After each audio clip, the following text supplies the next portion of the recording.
Alô você! Alô meu concursando de todo o Brasil, Amapá, Macapá, Roraima, São Paulo, Rio de Janeiro, Tefé, você que está em qualquer lugar do Brasil estudando comigo aqui.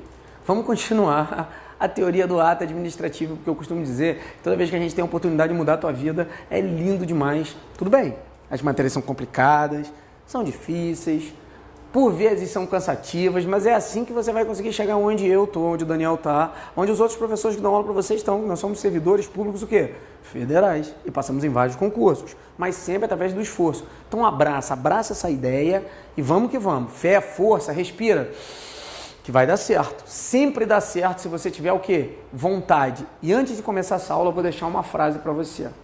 Olha só, presta atenção nessa frase. O seu sucesso é diretamente proporcional ao esforço que você despreende para uma finalidade comum. E é isso que a gente está fazendo aqui, né? Se esforçando para poder garantir a nossa estabilidade no serviço público. Então vem para cá, olha só.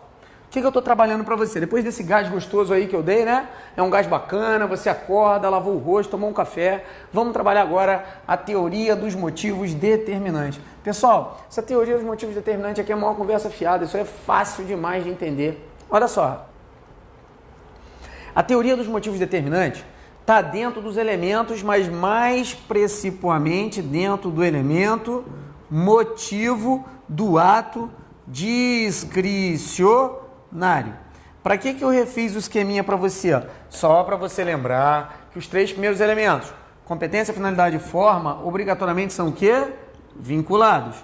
Para você lembrar que o motivo e o objeto, ele é o cerne que separa entre um ato vinculado e o ato discricionário. Só que eu vou trabalhar o quê? O ato discricionário. O ato vinculado agora não interessa para mim. Olha o que diz o ato discricionário na regra. Vamos refazer o esqueminha da remoção. Que eu falei para você que a remoção é um ato tipicamente discricionário. Imagine que o servidor está dentro de um órgão. Imagine que existem dois órgãos menores. Exemplo que eu dei para você, Departamento de Polícia Federal. Imagina que o cara está no RJ, no Rio de Janeiro, e ele vai ser removido para São Paulo. 1, 2, 3 servidores. Chega uma ordem vindo direto lá de cima, determinando que você remova o servidor, qualquer um dos servidores, não precisa ser o 3 não, daqui para São Paulo. Você que é o chefe fala o seguinte: eu tenho competência, finalidade pública, forma escrita, o objeto é remoção e eu não preciso motivar o porquê que eu estou mandando do 3. Agora, Evandro, por que você está mandando o 3 e não está mandando o 2 ou 1? Porque um ato é discricionário, tanto faz. Eu estou usando uma coisa chamada conveniência e oportunidade. Eu alego que eu estou usando a legalidade, impessoalidade, moralidade, publicidade e eficiência, que é o LIMP, que é do artigo 37, caput da Constituição, mais a razoabilidade e a proporcionalidade, que eu falei para vocês que são chamados os princípios da proibição de excesso. Usei todos os princípios e removo o cara e não preciso dizer o porquê. Essa é a regra do ato administrativo discricionário. Não precisa de motivação. Agora, e se o administrador público quiser se calçar e quiser motivar? Pode? Pode. Mas se ele motivar, ele disser o motivo, ele fica preso, obrigado a cumprir os motivos iniciais que ele declarou no ato. Exemplo, imagina o seguinte, eu vou dar o exemplo do chefe A e o exemplo do chefe B. O chefe A fez exatamente o que eu falei no início. O que o chefe A fez? O chefe A recebeu uma ordem de Brasília, removeu o servidor 3 para São Paulo e não disse o motivo. Ele só alegou o seguinte: eu tenho competência, finalidade e forma, não vou falar o motivo, o objeto é remoção, porque o ato é discricionário, eu respeitei os princípios. Chega aqui na frente, o servidor A encontra o seguinte: pô, na delegacia tem 10, o efetivo tem que dizer que tem 8, tem mais gente do que precisa, eu sou o 11º. Não pode dizer nada, simplesmente está removido. Poder discricionário, não tem motivação naquilo ali. Agora, imagina um exemplo B. O B fez o seguinte: o B não precisava, mas resolveu motivar. Pode? Pode, se ele quiser. Aí ele fez o seguinte: ó, a competência é minha, finalidade é pública, forma é escrita, e eu vou motivar o ato. Eu vou dizer o seguinte: eu vou dizer que eu estou removendo o servidor 3 por falta de efetivo. Então ele deu um motivo. Qual foi o motivo que ele determinou? Falta de efetivo. Meu povo, ele está preso a esse motivo. Obrigatoriamente o motivo tem que existir. Aí remove o servidor 3, chega lá, o servidor dá de cara com esse cenário aqui. Sou o 11º, Tinha 10 na delegacia, o efetivo total é 8, então pode querer qualquer coisa, menos falta de efetivo.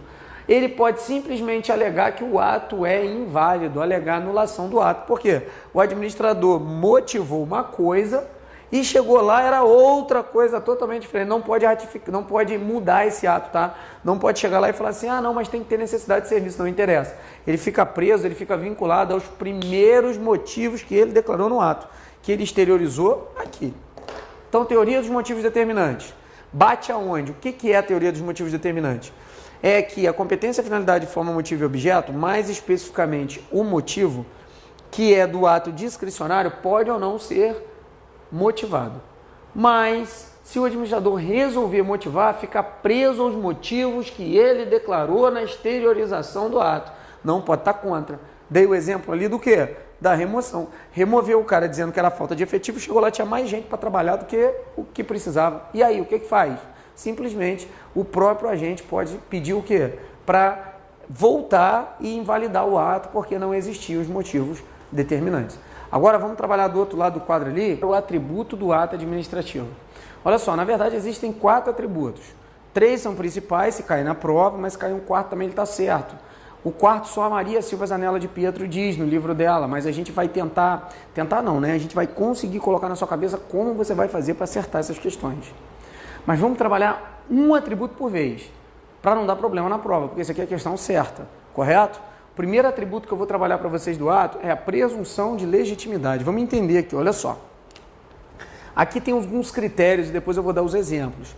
Primeira coisa, a presunção de legitimidade a gente vai trabalhar através da teoria da aparência. Os atos aparentam legais.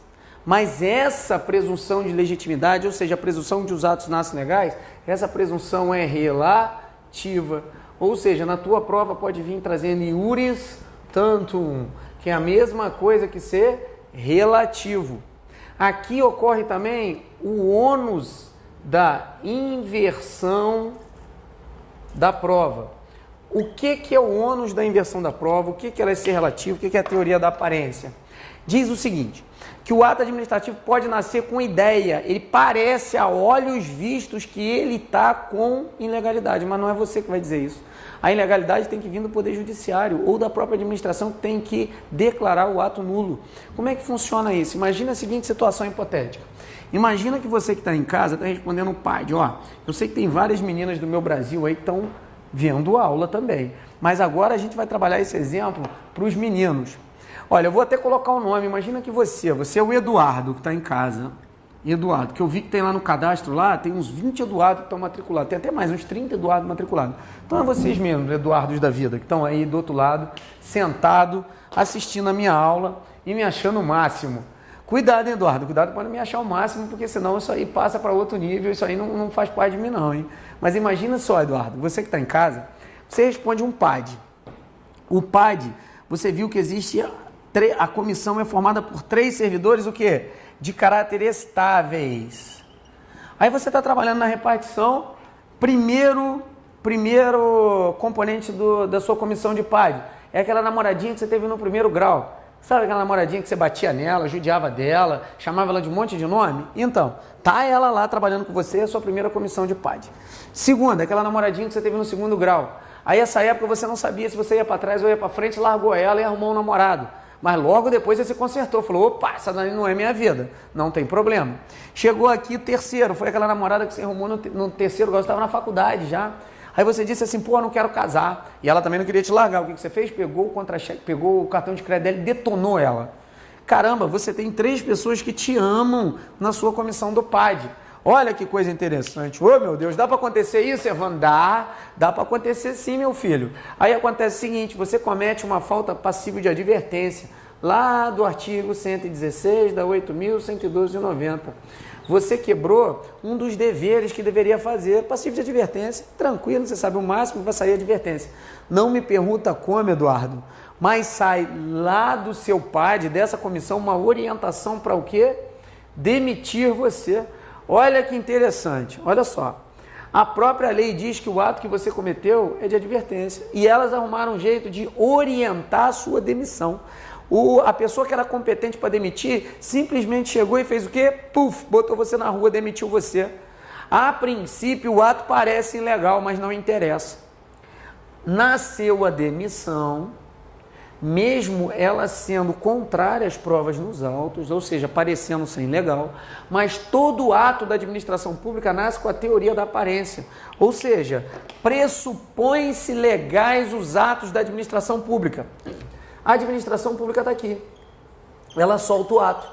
Não é ela que tem que provar que o ato é legal, não. Ela solta o ato, você que é o administrado, você já está demitido.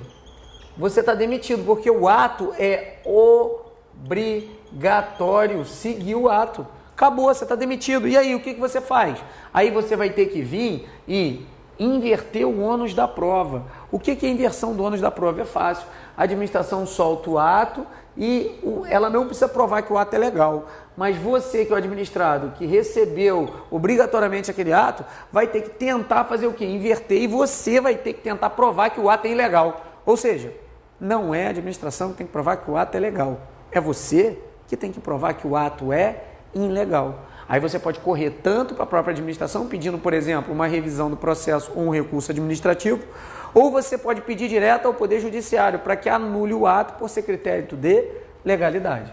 Por isso que essa presunção de legitimidade, ela recebe o caráter o quê? Relativo ao iuris tantum. Ela não é de forma alguma absoluta. Aí você fala assim, Evandro, por que ela não é absoluta? Filha, ela não é absoluta porque a administração solta o ato. Se o ato tem a presunção de legitimidade, você tem que cumprir. Mas se o ato for ilegal, você conseguir provar que o ato é ilegal, não vai ter legitimidade. Você vai conseguir falar o quê? Que o ato é ilegal. Sabendo que todo ato ilegal deve ser o quê? Anulado. Está aí o primeiro atributo do ato administrativo, presunção de legitimidade. Você que é o Eduardo da vida aí, não fica chateado comigo, mas tem que tratar as mulheres bem. Pessoal, vamos trabalhar agora o segundo atributo do ato, que é imperatividade. Olha só, imperatividade é a determinação que a administração pública tem de usar a supremacia do interesse público sobre o privado, sempre baseado na lei. Ou seja, é aquela imposição que ela tem por lei de ser superior a você, dela poder aplicar as normas que estão na lei. Um ato administrativo, ele contém imperatividade, e as provas estão trazendo como sinônimo de imperatividade o chamado poder extroverso. É uma expressão italiana, quer dizer a mesma coisa que imperatividade. Tá? Tomar cuidado que imperatividade não se confunde com coercibilidade, que é atributo do poder de polícia. Lembrando que poder de polícia é uma espécie de ato administrativo. Poder de polícia, a coercibilidade é o uso da força com a finalidade pública. A imperatividade é a possibilidade legal de usar essa força. Ou seja, é aquilo que a própria lei determina para que você tenha superioridade, sendo a administração pública, sobre o particular. E é sinônimo de quê? Poder extroverso. Aí vem a pergunta. Todos os atos administrativos estão enraizados de imperatividade? E eu te respondo que não. Alguns atos administrativos não existem superioridade da administração sobre o particular. Exemplo, é um ato negocial e um ato enunciativo. Ato negocial é aquele que a administração negocia com o particular. Por exemplo, contrato administrativo é um ato negocial, um ato de concessão de uma licença, vários outros atos, um ato de aluguel da administração pública.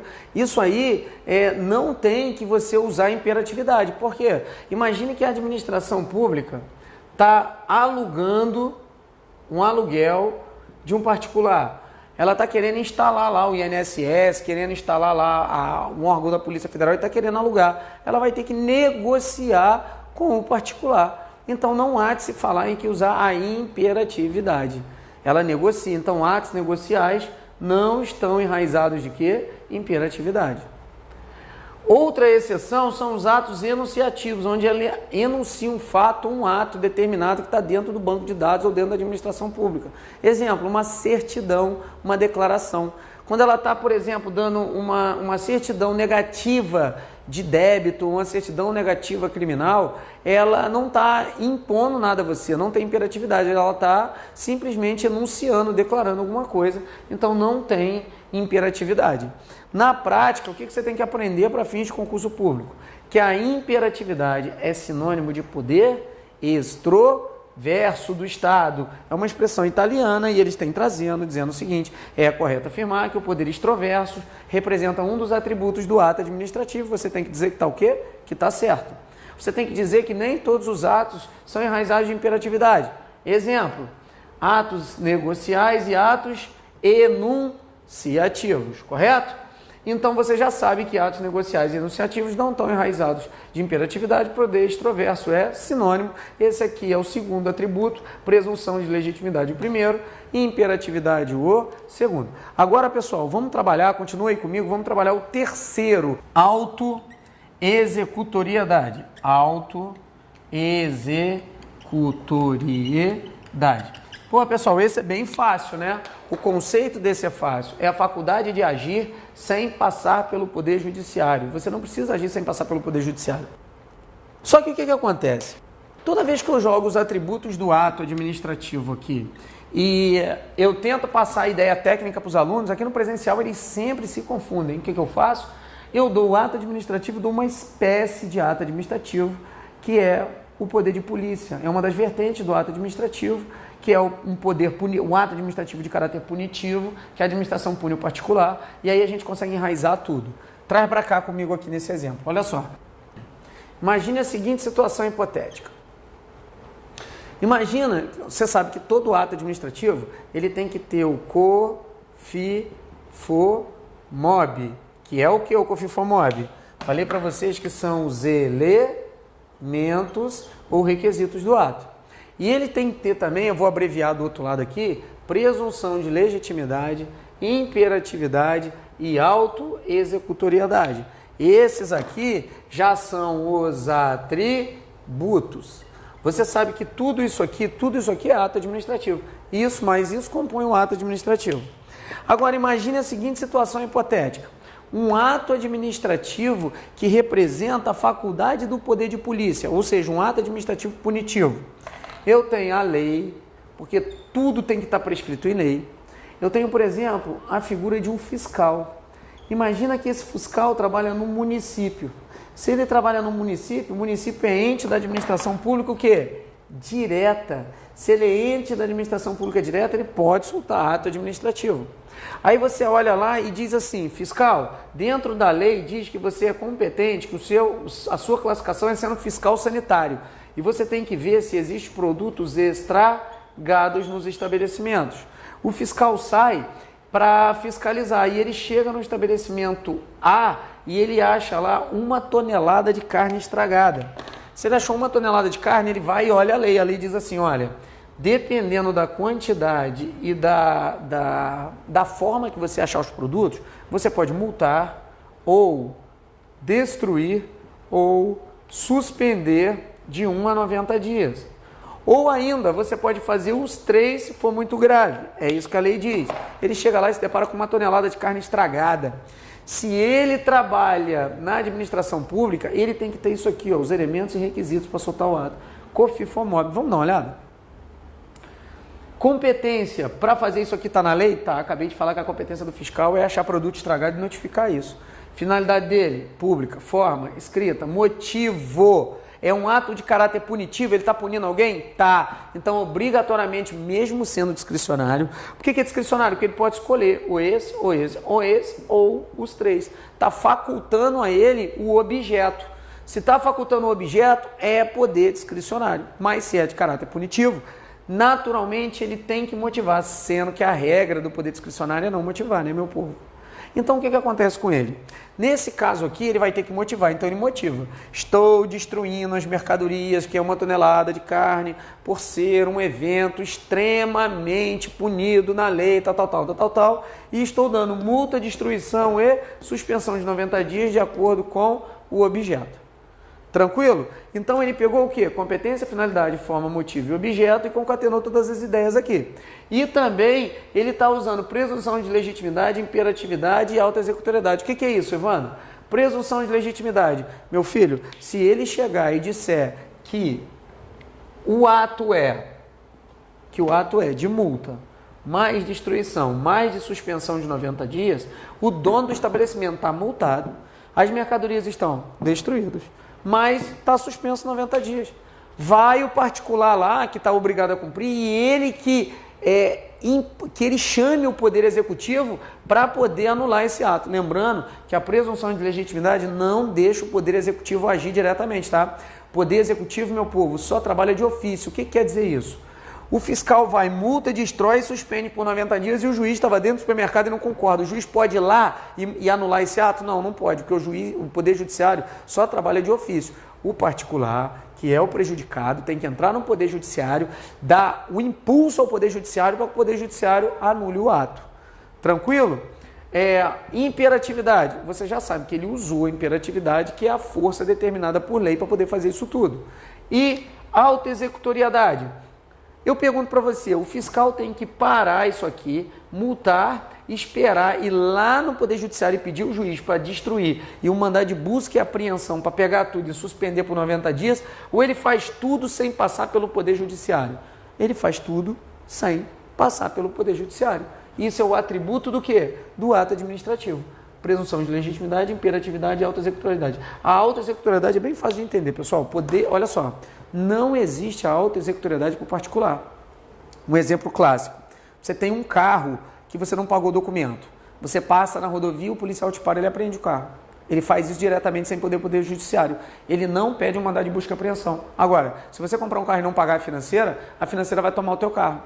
Ela toma o teu carro, mas ela não toma o teu carro diretamente. Ela entra com uma ação de busca e apreensão, o juiz determina a busca e apreensão do carro, e mesmo assim não é o banco que toma teu carro. Quem toma teu carro é o próprio oficial de justiça que vai lá e faz cumprir uma ordem ou uma decisão judiciária. Correto, meu povo? Então, olha só, eu dei para vocês aqui uma espécie de ato administrativo, que é um ato administrativo punitivo, enraizado do poder de polícia, mas ainda assim tem elementos e atributos do ato administrativo. Agora nós temos um quarto atributo do ato. Olha só. Esse quarto atributo, eu vou botar até de outra cor aqui, tá? Esse quarto atributo aqui é tipicidade. O que diz a tipicidade? A tipicidade diz que todo ato tem que estar prescrito em lei. É prolixidade, né, meu povo? Porque a administração pública, segundo o princípio da legalidade do artigo 37, ela só pode agir se a lei estiver determinando ou autorizando. Muitos autores acham isso. Acham que é desnecessário colocar mais esse atributo. Mas e aí? A professora Maria Silvia Zanella de Pietro, que é extremamente renovada, extremamente sendo cobrada, as pessoas avocam ela nas provas de concurso público, ela acha que tem. Se ela acha que tem, tem. Então não interessa. Aí você pergunta, Evandro, o que eu faço? SESP-PNB, FCC, ESAF e Funiverse e qualquer outra banca, seja Rio, FunRio, tanto faz. A banca que trouxer, ela vai trazer 2 posicionamentos só. Ela vai trazer assim, por exemplo, são considerados atributos do ato administrativo. Se vier presunção de legitimidade, imperatividade e autoexecutoriedade, você fala que está o quê? Certo. Se vier presunção de legitimidade, imperatividade, autoexecutoriedade e tipicidade, você diz também que está o quê? Está certo. Então, tanto faz. Esse aqui é um plus. Não vai colocar isso aqui como errado. Pelo amor de Deus, não vai colocar isso aí como errado para não perder essa situação. Tranquilo, pessoal? Em síntese, para fechar, não vai confundir, e as provas costumam confundir a tua cabeça em coisas básicas. Elementos e requisitos com atributos do ato. Lembrando que elementos e requisitos é o famoso COFINFOMOB. Aí a gente tem os detalhezinhos. Competência, finalidade e forma sempre vinculado. Motivo e objeto é o cerne que separa entre um ato vinculado e um ato discricionário. Lembrando que a regra é que o ato discricionário não precisa ser motivado. Mas se você motivar, obrigatoriamente deve seguir os motivos declarados no ato. Essa daí é a famosa teoria dos motivos determinantes. A gente sabe também que existem 2 atos discricionários, em regra, que são obrigatoriamente motivados, que são os atos de caráter punitivo e são os atos que onerem a administração pública. A gente sabe também que a competência, finalidade, forma e motivo e objeto estão presentes em todos os atos, sejam eles vinculados ou discricionários. E você não pode confundir um elemento, um requisito com atributos. Elementos, COFINFOMOB, elemento ou requisito, não vai confundir com o quê? Atributo do ato administrativo. Os atributos do ato administrativo são presunção de legitimidade. Diz que os atos da administração pública nascem com ideia de legalidade. Não é a administração que tem que provar que o ato é ilegal. É você que tem que ir e provar que o ato é ilegal. A administração não tem que falar se o ato é legal ou ilegal. Ela simplesmente solta o ato e gera obrigatoriedade para você executar o ato. Aí você é obrigado a absorver o ato. Absorver o ato, se sentiu injustiçado, pede ao Poder Judiciário. Lembrando que o Poder Judiciário não pode agir diretamente de ofício. Então, critério geral da presunção de legitimidade, inverte o ônus da prova, é iuris tanto, é relativa, e não pode o Poder Judiciário anular um ato de ofício. Imperatividade, estudei com você, que é o poder de impor, o poder da força determinado por lei. Auto-executoriedade, faculdade de agir sem passar pelo Poder Judiciário. Esses três primeiros aqui são a regra, que é, por exemplo, a teoria do professor Eli Lopes Meirelles, que é o mais tradicional dos administrativistas brasileiros. Agora, você sabe também que a tipicidade é usada pela professora Maria Silva Zanella de Pietro. Se cair ele está certo, se cair sem ele também está certo. Eu falei para vocês que a imperatividade ela comporta duas exceções. A auto-executoriedade também comporta as mesmas exceções, tá, pessoal? Não são todos os atos que estão compostos de imperatividade e auto-executoriedade. Exemplo, atos negociais não tem imperatividade, não tem auto-executoriedade, e atos enunciativos também não tem imperatividade e auto-executoriedade. Nessa situação, a gente bateu aí a diferença entre elementos e requisitos e atributos do ato administrativo, não tem como confundir um com o outro e vamos passar para a próxima fase do ato administrativo. Fica com Deus, bons estudos. Eu sei que por vezes é muito difícil, mas você vai ver que enraizado nos exercícios fica fácil. Lembrando que eu vou dar só uma dica para vocês, tá, pessoal? Nós criamos uma teoria que é muito legal. É a teoria da tríade dos concursos públicos, ou seja, a tríade da aprovação nos concursos, que é a danada da escadinha. Você sabendo que pegando a turma regular, que é o que você está fazendo com a gente aqui no online, você fazendo muitos exercícios que você faz com a gente aqui também no online, e você pegando os simulados, você vai ver que a gente consegue sim uma aprovação de qualidade para que você dê o seu depoimento e coloque aqui no banner para o Brasil inteiro ver que você passou. Bate no peito, meu filho. Quando você passar, bate no peito, olha para mim e diz assim, o Evandro tinha razão. Nunca é qual concurso eu vou passar, nunca é o qual, nunca é o pronome relativo. É sempre a conjunção quando eu vou passar. Então fique com Deus, um abraço e até o próximo bloco.